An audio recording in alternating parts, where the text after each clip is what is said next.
Hello, this is Jess Peterson with Amazing Stories, and I've got another very relative amazing story for you today, a current one on the Electoral College. Now, this is being recorded prior to our national election in November, so it'd be interesting to see how the Electoral College is going to play into this year's election.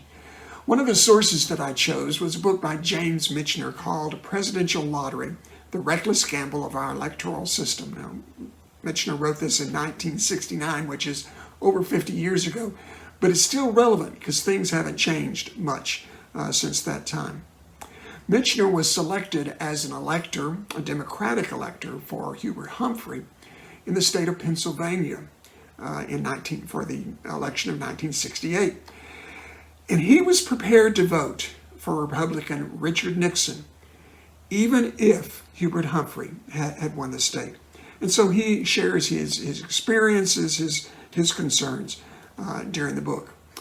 So what is the Electoral College? Well, Wikipedia describes it as a body of electors established by the United States Constitution, which forms every 4 years, so it's temporary, for the sole purpose of electing the President and Vice President of the United States. So this is not a group that is constantly formed. These are not the same people who voted as electors in 2016, voting in 2020, voted in 2012, were not the same as 2016. This is a new body that's formed every 4 years, and they only last temporarily, and their sole purpose is to elect the President of the United States. The Electoral College is provided for in Article 2, Section 1 of the United States Constitution. It says, each state shall appoint in such manner as the legislature thereof may direct a number of electors equal to the number of senators and representatives to which the state may be entitled in the Congress. But no senator or representative or person holding an office of trust or profit under the United States shall be appointed an elector. The electors shall meet in their respective states and vote by ballot for 2 persons, of whom one at least shall not be an inhabitant of the same state with themselves. And they shall make a list of all the persons voted for and of the number of votes for each. Each list they shall sign and certify and transmit, sealed to the seat of the government of the United States, directed to the President of the Senate. The President of the Senate shall, in presence of the Senate and House of Representatives, open all of the certificates, and the votes shall then be counted.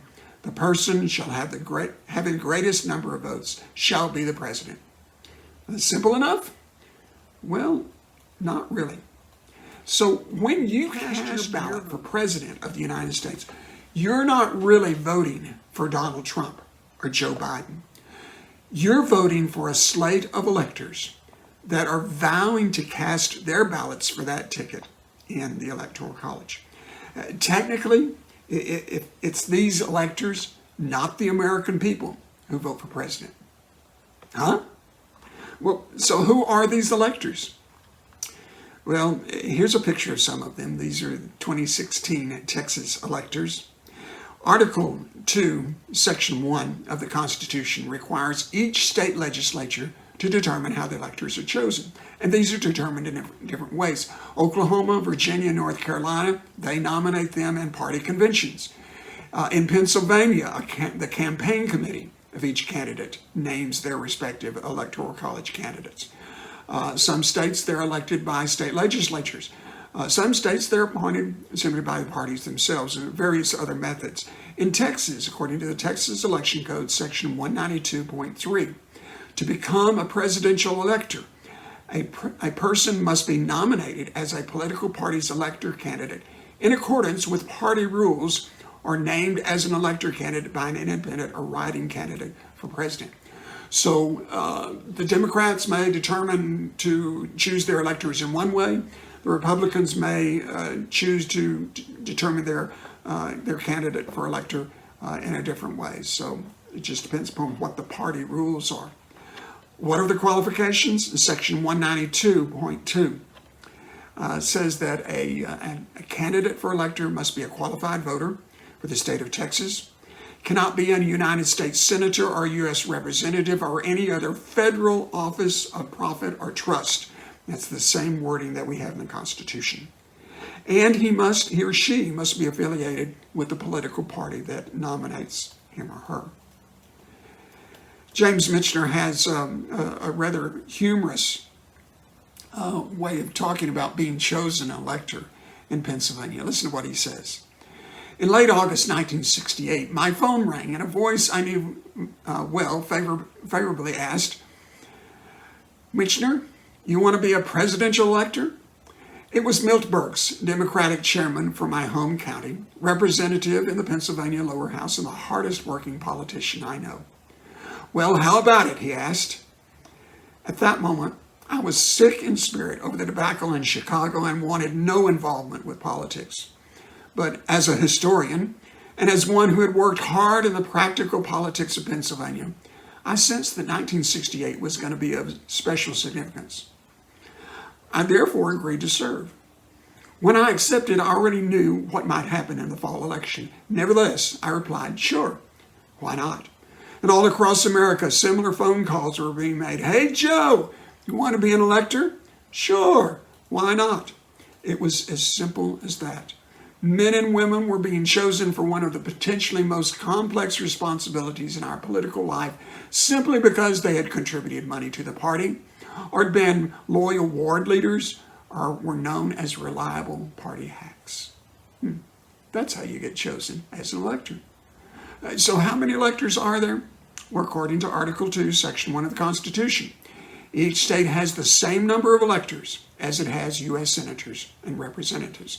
And so in the Senate, we have 100 senators, 2 for each state, 50 states. There are a total of 435 representatives, which is the same total as we've had since 1964. And the number by state are determined by the 10-year census. So 435 representatives, 100 senators, and then the District of Columbia gets their representation and all. And that came about by the 23rd Amendment. And that amendment says that the district will have no more senators, no more electors than the state with the least number of electors.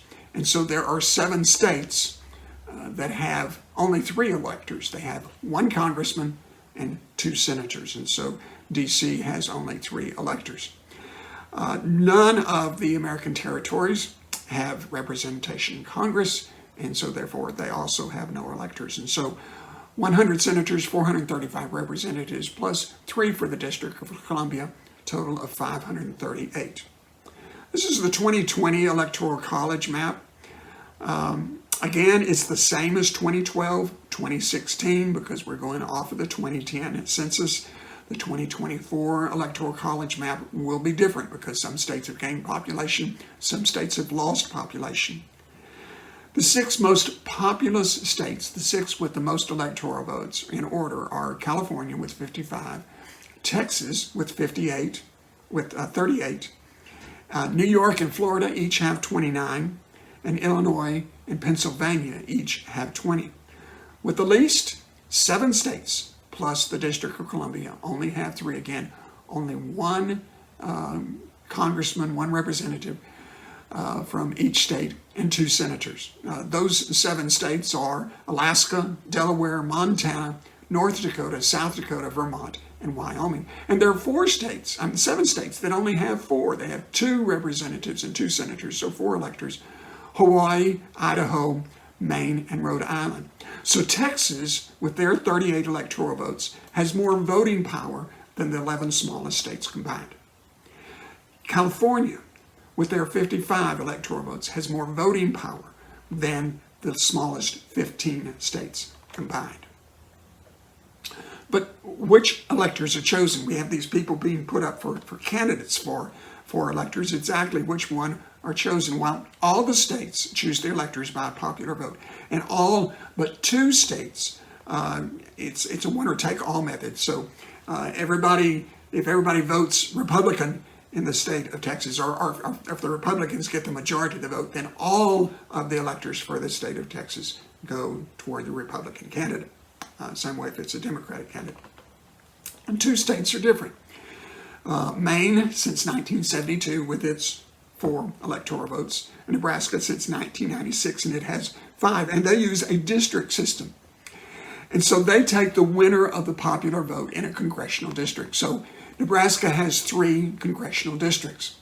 And so each of the winners of those congressional districts gets 1 electoral vote. So they could have 1 district voting Republican, another voting Democrat, another even voting independent.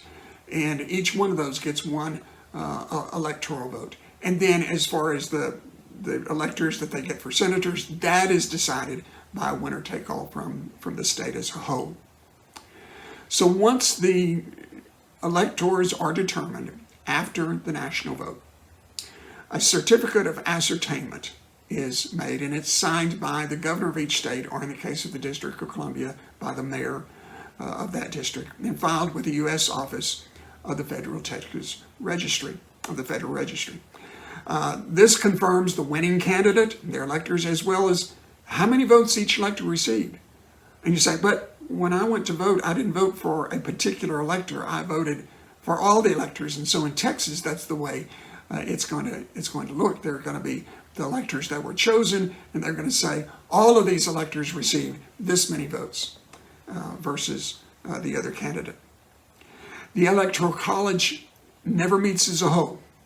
Instead, they meet in their respective state capitals. They meet Monday after the second Wednesday in December, and it's been that way since 1936. 1936 was when it was determined that the inauguration for president would be held not in March as it had been previously, but on January 20th as it currently is.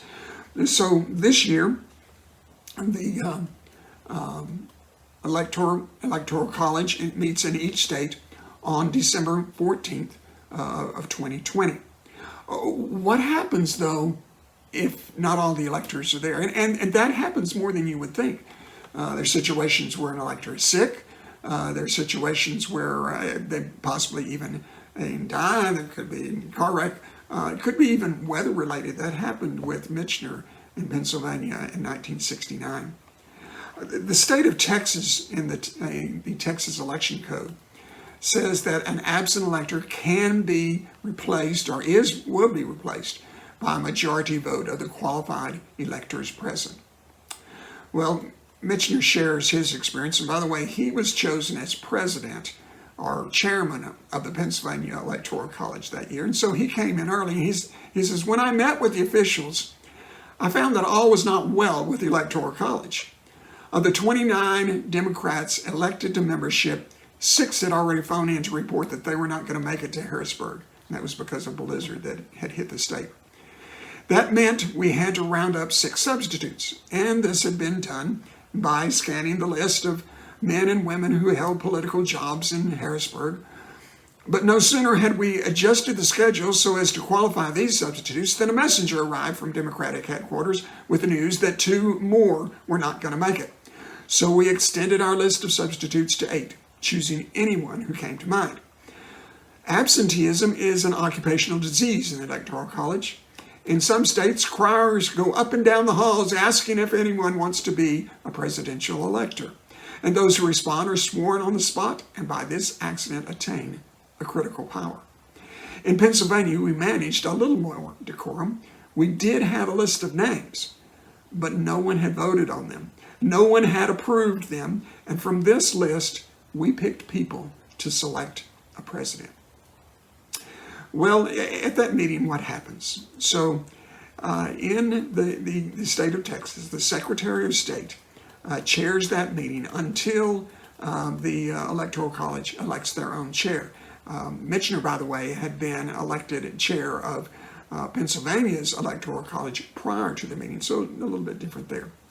They read the certificate of ascertainment.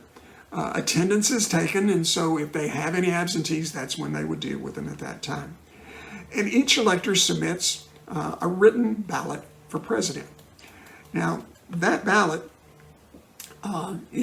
could be just a blank piece of paper, or it could be a pre-printed card where they're checking off a name on that card. You can see in the picture what it looks like in Texas. You have Trump's name there to be checked off. This is the 2016 electorals ballot. And then you have a blank down there if somebody wants to write in another name. I thought it was interesting. I didn't see any place on this ballot for signature of the elector itself. I guess that's worked out some other way. So they write the name on the ballot. They hand their ballot in. These are collected by a teller, and he or she will count the ballots and announce the results. Same procedure then follows for vice president. A reminder, according to Article 2 of the Constitution, an elector cannot vote for president and vice president from the same state, and that's one reason you never see a presidential candidate and his vice presidential candidate being from the same state. Obviously, there's a number of other reasons. So once these are all totaled, a certificate of vote is completed. In fact, 6 certificates of vote are completed, and they're signed by all the electors. One is sent by registered mail to the President of the United States Senate, who is usually the sitting vice president. 2 go to the Archivist of the United States, 2 to the state's Secretary of State, and 1 to the Chief Judge of the U.S. District Court, where the electors meet.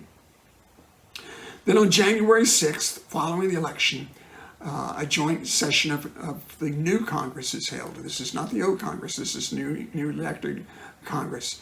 The 20th Amendment changed it to where the new Congress goes into effect on January 3rd of the year following the election. So on January 6th, this is the new Congress that they're meeting toward. The President of the Senate, which is usually still the sitting vice president, is in charge. 2 tellers are appointed from each house, usually 1 from each party, to count the votes. Ballots are opened in alphabetical order according to state and tabulated. Now, a member of Congress can make an objection to the state's ballot, and it can come from any member of Congress, but it must be in writing, and it must be signed by 1 member from both houses of Congress, so both a representative and a senator must sign it. If they get then an objection in writing signed by both, then the joint session of Congress is suspended. Each House of Congress goes into their particular chambers, and a debate ensues. That debate can only last 2 hours, and each member only gets 5 minutes for his talking points. So after 2 hours, each house will vote. They'll vote either to accept that objection and reject those votes, or it'll vote to reject the objection and accept the votes. For votes to be rejected, both houses of Congress have to reject them.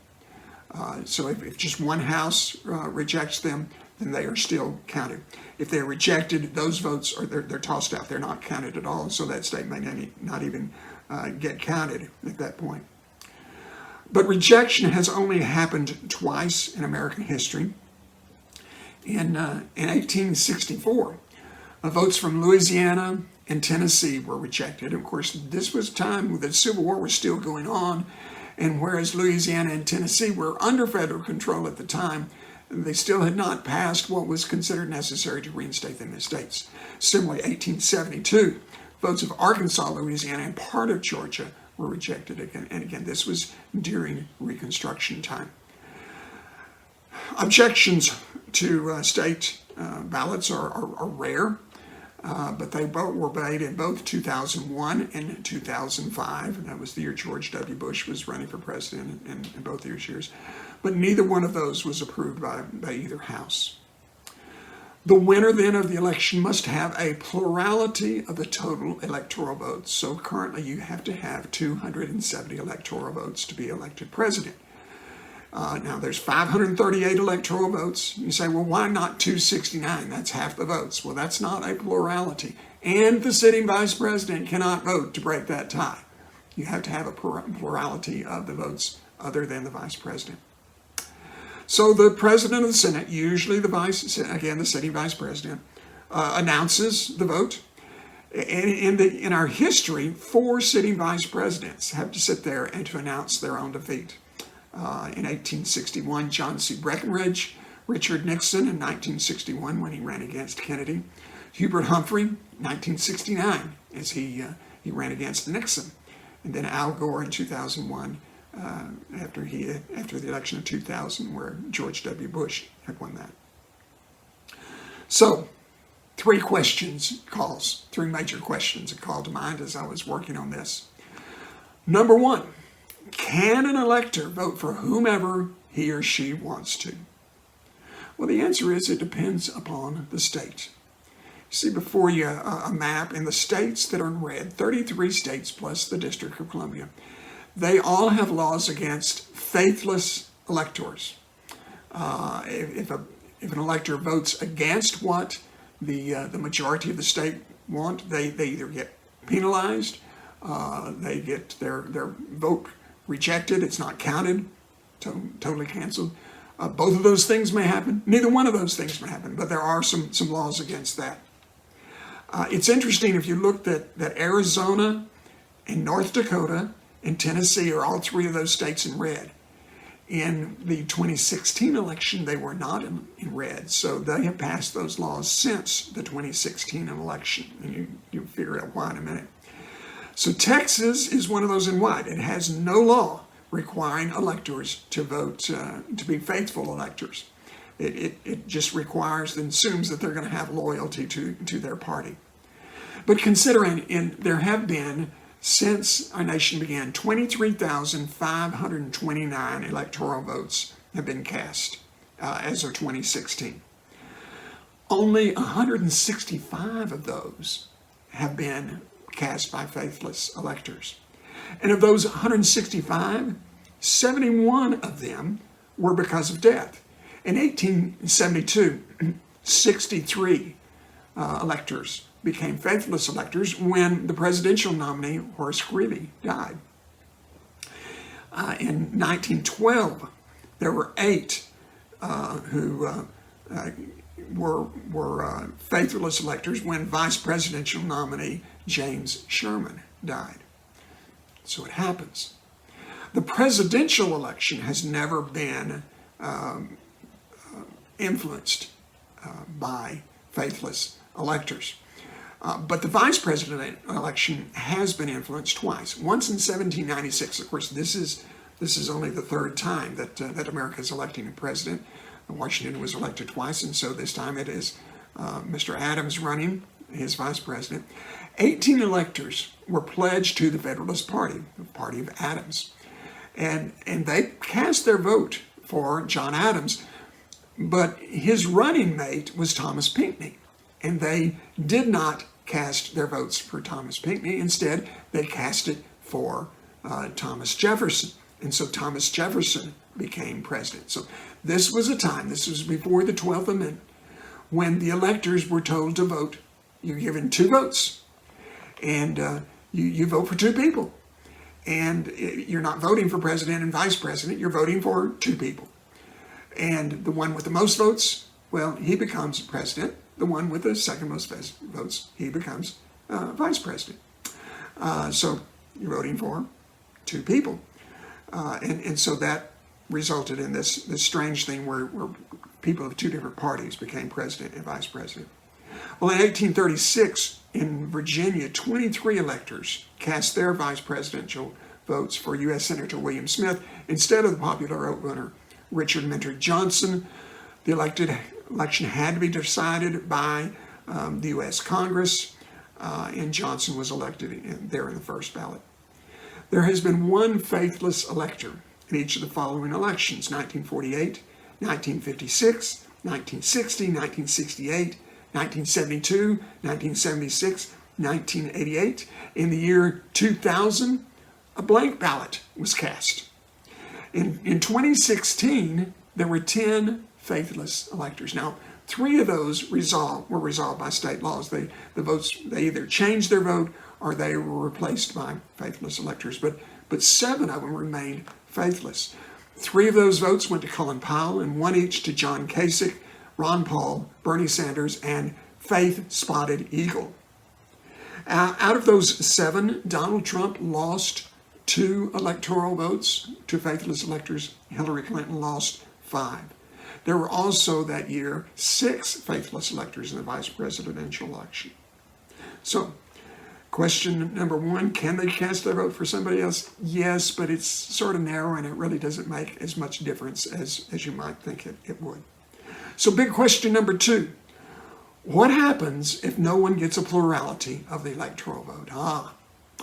Well, the 12th Amendment requires the House of Representatives, if they're before that joint session of Congress, nobody gets those 270 votes, then the House of Representatives has to go into immediate session in looking for that 270 votes. So in that session, each state delegation gets 1 vote. So we're in the Electoral College. The state of Wyoming got 3 electoral votes. They get 1 vote.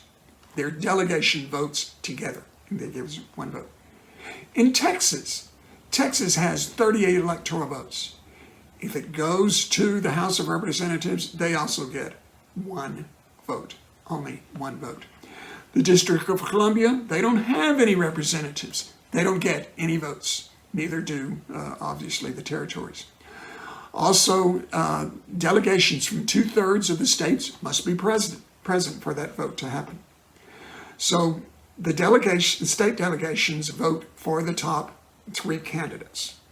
Now, prior to the 12th Amendment, if they went in, they voted for the top 5 candidates, but the 12th Amendment changed that to where they voted only for the top 3 candidates, make it a little simpler. The winner must have an absolute majority of the state delegations. So there's 50 states. They have to have not 25 votes, they have to have 26 votes. Again, the vice president can't break that tie. So they have to have 26 to become president. The House will continue balloting until it elects a president. Now, similarly, if no candidate for vice president gets a majority, a plurality of the vote, then it's not the House of Representatives decide, it's the Senate that decides. And it's a little bit different. Each senator gets 1 vote.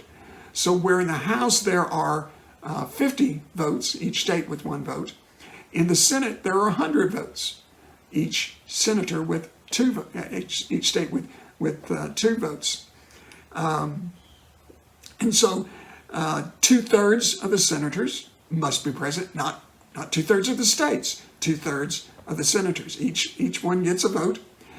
And they can vote for the top 2 candidates, not the top 3, as with president, unless, say the second and third candidate, there's a tie between them. The winner must get a majority of the vote of the number of senators. Okay, so say there's 80 people voting, 80 senators present to vote.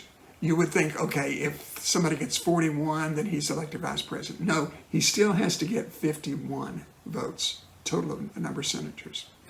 And again, the sitting vice president cannot cast the deciding vote. So if the House has not chosen a president by January 20th, then the vice president takes over president until the House of Representatives can choose president. If a vice president still hasn't been chosen, then the Speaker of the House takes over until both of those can be chosen. Now, there has been some involvement by the House and the Senate in selecting our president. First one was in 1801, after the election of 1800. Again, this was when each elector had 2 votes, not one for president, vice president, but 2 votes. They voted for 2 people, and the one with the most votes became president. The one with the next most votes became vice president. So in that election, you had John Adams and Charles Pinckney running as Federalist. You had Thomas Jefferson and Aaron Burr running as Democrat Republican.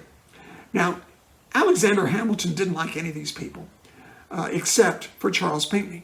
So he was sort of doing some subterfuge, and he was trying to get, instead of President Adams reelected, he was trying to get it flip-flopped to where Charles Pinckney would become president and Adams could be vice president. It didn't work. The Jefferson and Burr ticket came out with 73 votes for each one of them. Adams had 65, Pinckney wound up with 64. Now, both of those parties had figured out a plan to make it to where their presidential candidate would get 1 more vote than their vice presidential candidate. But somehow it didn't work out with the Democrat and Republicans, and both Jefferson and Burr got 73 apiece. And you would think, okay, Burr's running for vice president, he'll just concede, it'll go to Jefferson. Yeah, that didn't happen. It went into a contingent election to the House of Representatives, and they voted, and they voted, and they voted 35 times, and the tie was still not ended. And so in comes, on the 36th vote, in comes Alexander Hamilton again. Now Hamilton, as I said, he didn't like Adams, he didn't like Jefferson, and he didn't like Burr, but he especially did not like Aaron Burr. And so he convinced Federalists to vote, instead of for Adams, to vote for Thomas Jefferson, and Jefferson was chosen as president and Burr as vice president. What happened to Burr? Well, he went on to serve as vice president, of course, rather discredited for doing what he had done, became further discredited when later he took part in an illegal duel, which he killed Alexander Hamilton. And then he was even further discredited when he allegedly tried to take some of our western territory, break it off from the United States, and sort of go in a collision with Spain. He was tried as a traitor. He was acquitted for that, but and historians are still argue back and forth over that. But the election of 1800 is what brought us our 12th Amendment. Now, the second election that the House of Representatives became involved in was the election of 1824. By this time, the Federalist Party had folded. The Democratic Republican Party was the party that was there, but they were split. In fact, they had 4 nominees for president, represented by 4 and nominated by 4 different states, and so they all ran against each other in a national election. You had Secretary of State John Quincy Adams from Massachusetts, Secretary of Treasury William H. Crawford from Georgia, General Andrew Jackson from Tennessee, and Speaker of the House Henry Clay from Kentucky. There were 131 electoral votes needed. Jackson got 99 of them, representing 12 states. John Quincy Adams got 84, representing 7 states. Crawford got 41 with 2 states, and Clay got 37 with 3 states. And all of these, as you can see by the map there, came pretty well from sectional support, especially if you look at Adams there in the orange. Most of his are up in the northeast. Most of Jackson's are there in the south. And so a contingent election took the vote into the House of Representatives. Now remember, in the House of Representatives, you vote by state. At this point, there were 24 states. Okay? Jackson had won 12 states, so all he needed was 1 more state, and he would be chosen as president. But, and again, they only vote for the top 3. So Henry Clay doesn't get to be voted on. So it's now an election between Jackson, Adams, and William Crawford. Well, Henry Clay convinced his 3 states that he had won to vote for Adams.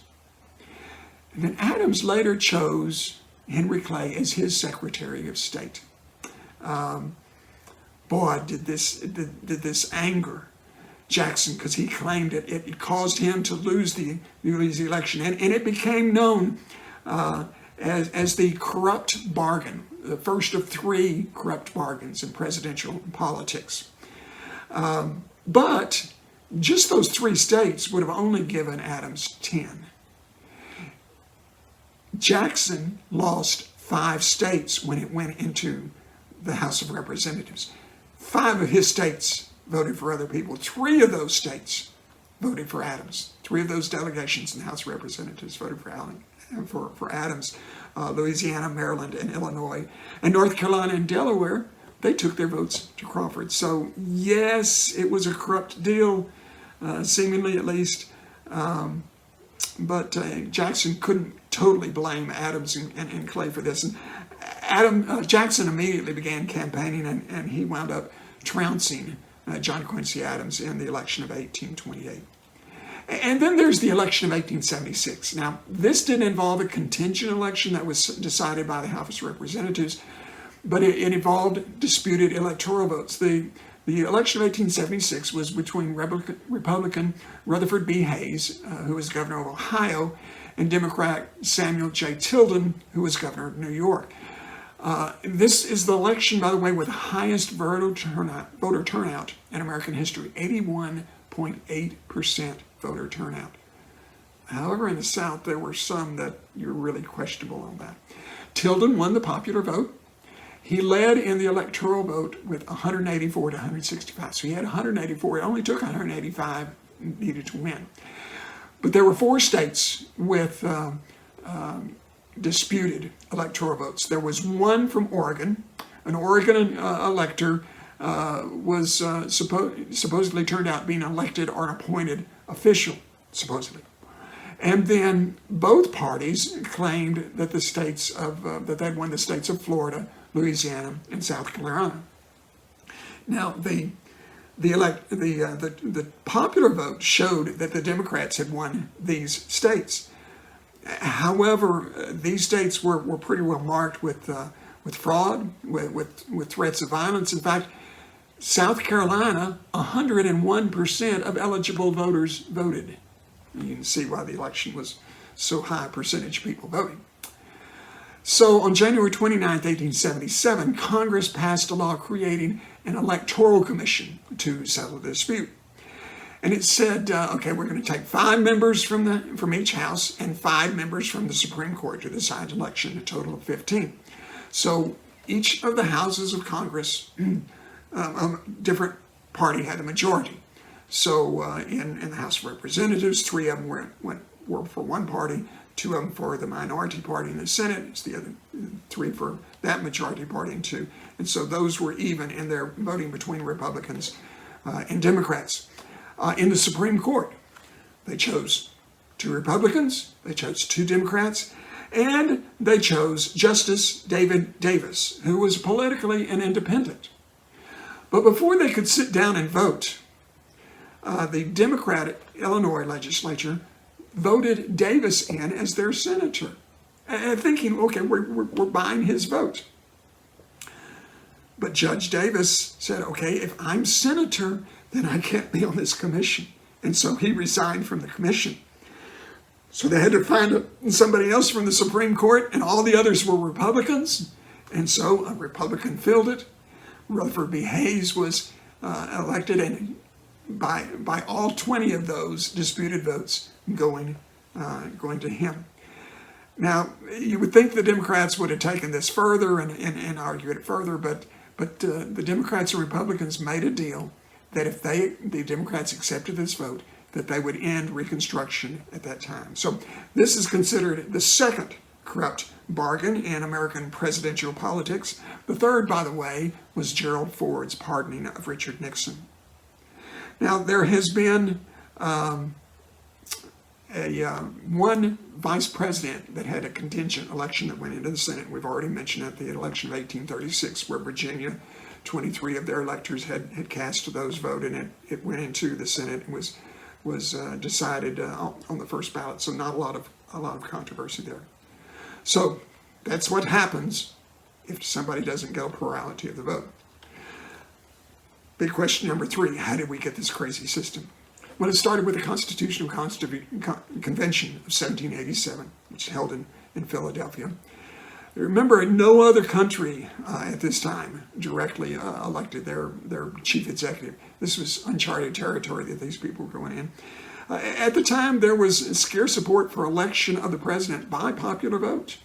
Many thought they should be chosen by the legislatures of each state.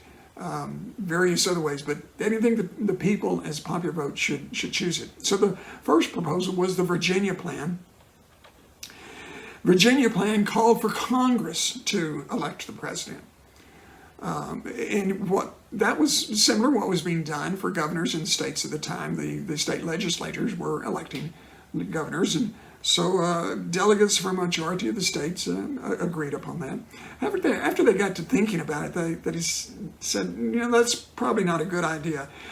For one thing, it's going to violate the separation of powers between the executive branch and the legislative branch. And it's going to make the president subservient to the Congress. So James Wilson of Pennsylvania made a motion that they choose electors to choose the president. And so later they formed a committee to work out the details, and they came up with a formula of the electors being decided in line with representation in Congress. Gouverneur Morris, who is credited with actually doing the writing of the Constitution, said there were fears of intrigue if the president were chosen by a small group of men who met together regularly, as well as concerns for the independence of the president if he were elected by Congress. Several delegates, including James Madison and James Wilson, openly recognized that the Electoral College's ability to protect the election process from cabal, corruption, intrigue, and faction was there. Madison actually preferred popular election by the people, but he figured out that was not going to happen. He was not going to get a consensus of that because of the presence of slavery in the South. You see, the vote in the North, it was much more diffuse than it was in the South. In the South, the slaveholders were not going to allow the slaves to vote, but they wanted them counted in the population to figure out how many state representatives or federal representatives they would have in the House of Representatives. And so a compromise was worked out to where 3/5 of the slaves were considered as part of the popular vote. So rather tragic way of starting our country, but it was a compromise that probably needed to be made at the time. So on September 6th, 1787, the Electoral College proposal was approved, and it was especially favored by the small states. They saw themselves as getting a little bit more say-so than an overall electoral vote. In the Federalist Papers, which were written by James Madison, Alexander Hamilton, and John Jay to support the ratification of the Constitution, James Madison argued that the Constitution was designed to be a mixture of state-based and population-based government. Congress would have two houses, the state-based Senate and the population-based House of Representatives. The president would be elected by a mixture of the two modes. Alexander Hamilton, in Federalist Paper number 68, said that the electors came directly from the people and them alone for that purpose and for that time only. Since no office holders could be an elector, none of the electors would be beholden to any presidential candidate. The decision would be a broad-based one, made simultaneously in various locales, not in one place, where decision makers could be threatened or intimidated without tumult and disorder. Well, the delegates had a number of assumptions. For one thing, they assumed that there would be a number of people running for president at a time. Remember, there were no political parties at this time. In fact, when George Washington wrote his farewell address, he advised, he warned against the creation of political parties, but it happened anyway. They also assumed that each elector would be elected on a district-by-district basis. And so instead of us voting for a group of electors, here in Texas, we would vote for an elector that represented Jody Arrington's district, and that would be our elector, and then those would vote. But that's not how it turned out. They wound up with more of a statewide thing. They assumed that each elector would exercise independent judgment when voting, and that they would have more complete information than the people would, and so they may have a different decision than the people based upon the information that they had that was available. They also assumed that the system would rarely produce a winner, and that usually the House of Representatives would be the final decider. Electoral College system has developed through the years legally. The 12th Amendment we've already talked about. That's about how the electors vote, president, vice president versus 2 votes for president. In the 14th Amendment, coming after the Civil War, it said that the states could not be, that they could be penalized if they refused the vote to certain citizens, so they could get electoral votes taken away if they denied the black man the right to vote. The 23rd Amendment is that gave the District of Columbia electoral votes. The way electors are chosen has changed through the years. It's moved generally from being chosen by state legislators to popular vote in most places. The way electors have voted has moved from the way the state votes instead of their own personal judgment, individual judgment, and of course moved to a winner-take-all votes. So what are some of the pros and cons of the Electoral College? Well, let's look at the cons first. Biggest thing said, it doesn't always follow the popular vote. 5 times in our history, the loser has won the election, the loser of the popular vote. 1824, Andrew Jackson won the popular vote, lost to John Quincy Adams. 1876, Samuel Tilden to Rutherford B. Hayes. 1888, Grover Cleveland lost the popular vote to Benjamin Harrison, won the popular vote, but lost the electoral vote to Benjamin Harrison. Of course, 2000, Al Gore losing to George W. Bush, and our last election, 2016, Hillary Clinton to Donald Trump, and we'll see what happens here in 2020. So one of the objections is the preferences of the majority of the general public or may not be represented. Some say it's no longer relevant. It's a historical construct that it's just not suitable today. Others say, hey, it favors the swing states, makes them bring too much focus on the swing states. So you can see this map here from 2004 election between George W. Bush and John Kerry. The top map, in purple, each hand represents a presidential or vice presidential visit in the last 5 weeks of the campaign to those particular states. In the green, in the second map, each dollar represents $1 million spent in the last 5 weeks of the campaign. So you can see where all the influence is going, and people point out that they're making flawed promises to these voters in the swing states. So and that's probably some validity there. And some say it's just unfair. It gives some voters greater weight than others, and the territories, they have no representation. Some say it brings lower voter turnout, the people feeling like their vote doesn't matter. Let's look on the other side of the pros. Some say the popular vote would be different if we had another system. If our voting system was the national popular vote system, maybe those candidates who lost the popular vote but won the electoral vote, maybe they would have won the popular vote because they would have campaigned in a different way. Another pro is historical tradition. Some say it's no longer relevant, but others say, hey, it's worked well for over 200 years with just a few boggles along the way. And don't throw it out. Though another pro is that it may actually lower the election cost. Candidates don't have to go to those states that they feel they've already lost, or they don't have to go to those states that they feel that it's all in for them. They can concentrate on those states that are toss-ups. One of the pros is the preferences for smaller states is taken more seriously.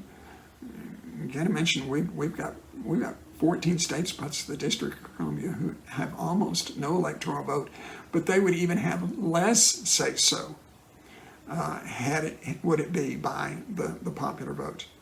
It gives minorities actually a bigger influence. They can provide the edge sometimes that gives their candidate a chance to win, where a popular vote wouldn't necessarily do that.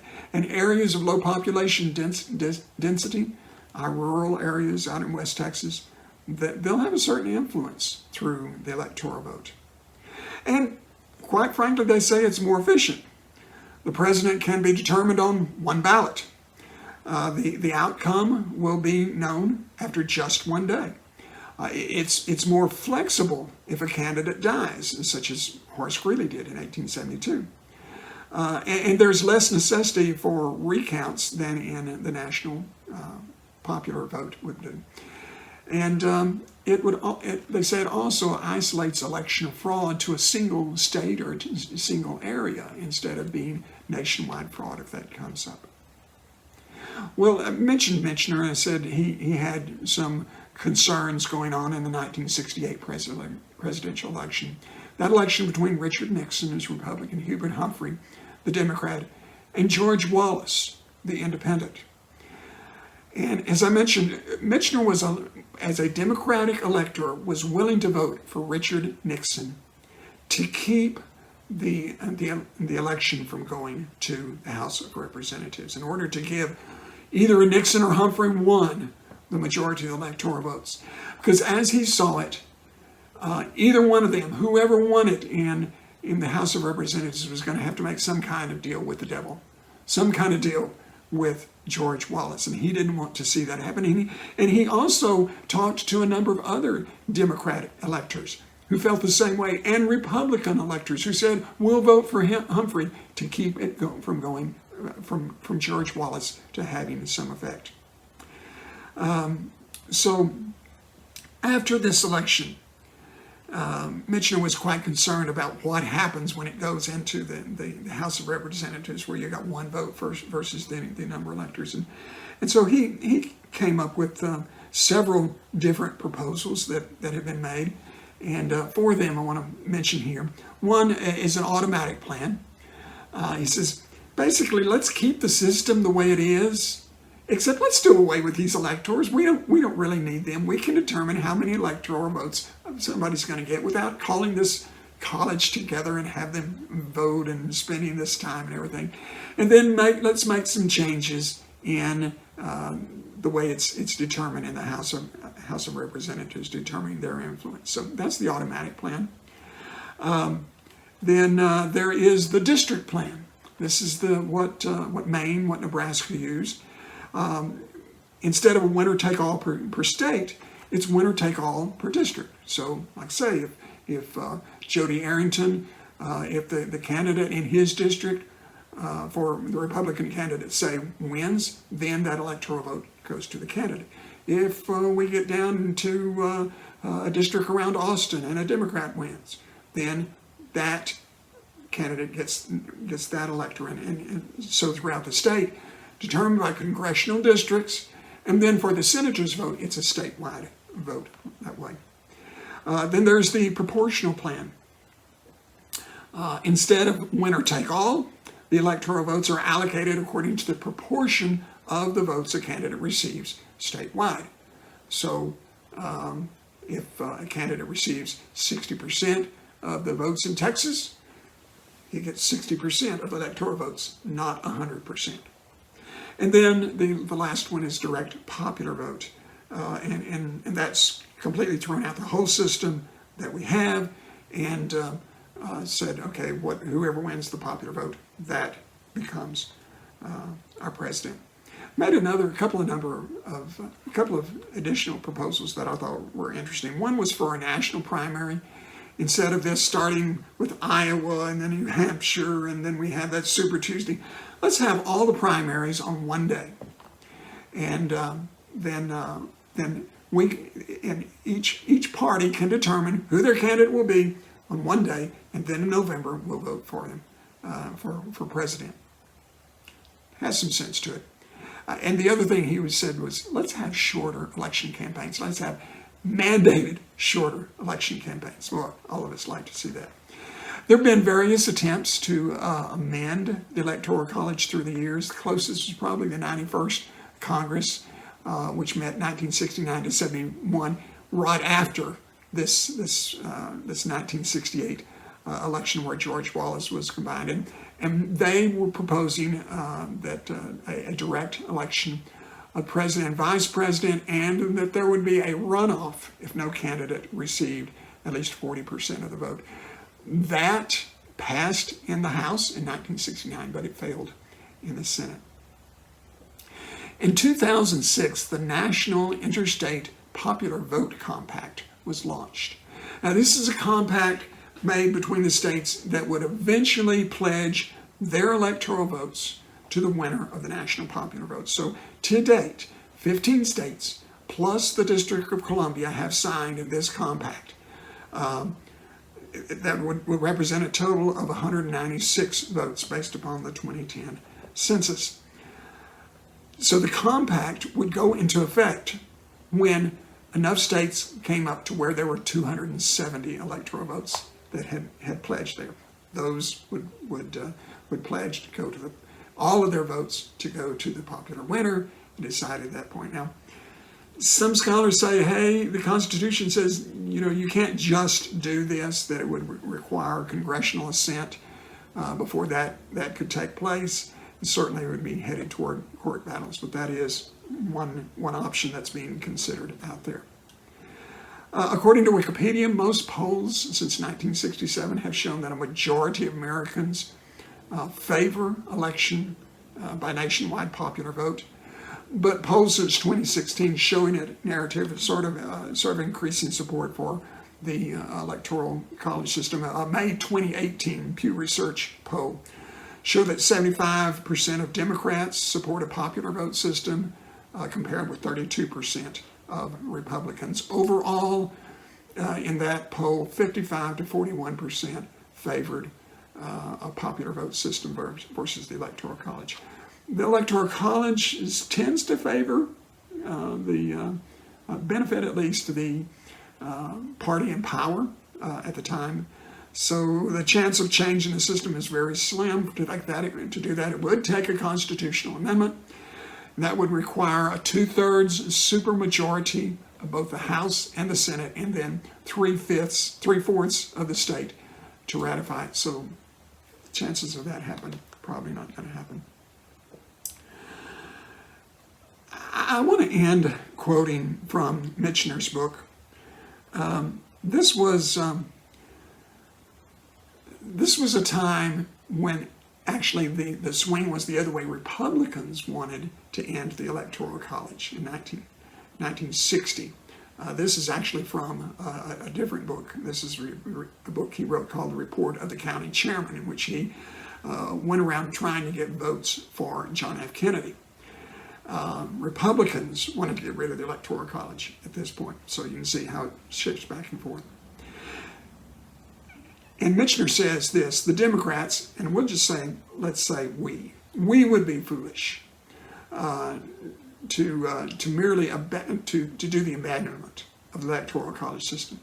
For it is this pattern of vote by states that enables a true balance between conservative rural areas and liberal large cities to be maintained. This was the system devised by the framers of the Constitution after prolonged deliberation. It's about the only system that would protect the rights of all.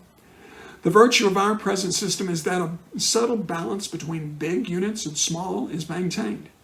Minority parties are not encouraged. By translating small popular majorities into large electoral ones and into large blocks of power in both houses and Senate, responsibility is concentrated in one party or the other, and the nation can be governed. So this protects the two-party system. I am for our present system for one principal reason. If one considers all the governments that were in being when ours began operations in 1789, the United States alone has escaped the need for major overhaul. All the rest have been substantially modified, usually by government in the world, usually by revolution. We therefore have the oldest continuing form of government in the world, and it has succeeded. I think principally because of, on the one hand, it safeguards the exercise of power by hedging it with compromise, while on the other hand, it allocates such power as it does allow to responsible parties and responsible men. When a system has worked so well, it is worthy of retention. And so where you might favor some modifications by the Electoral College, such as going with the congressional district system, it has been a system that's worked for us through the years. And it's probably going to be a system that we're going to hang on to for a while. So there is everything you wanted to know and probably a whole lot more about our Electoral College. Hope you voted. If you haven't, and it's still time, you can go vote. God bless our country. God bless the next president of the United States, whoever it might be. Thank you.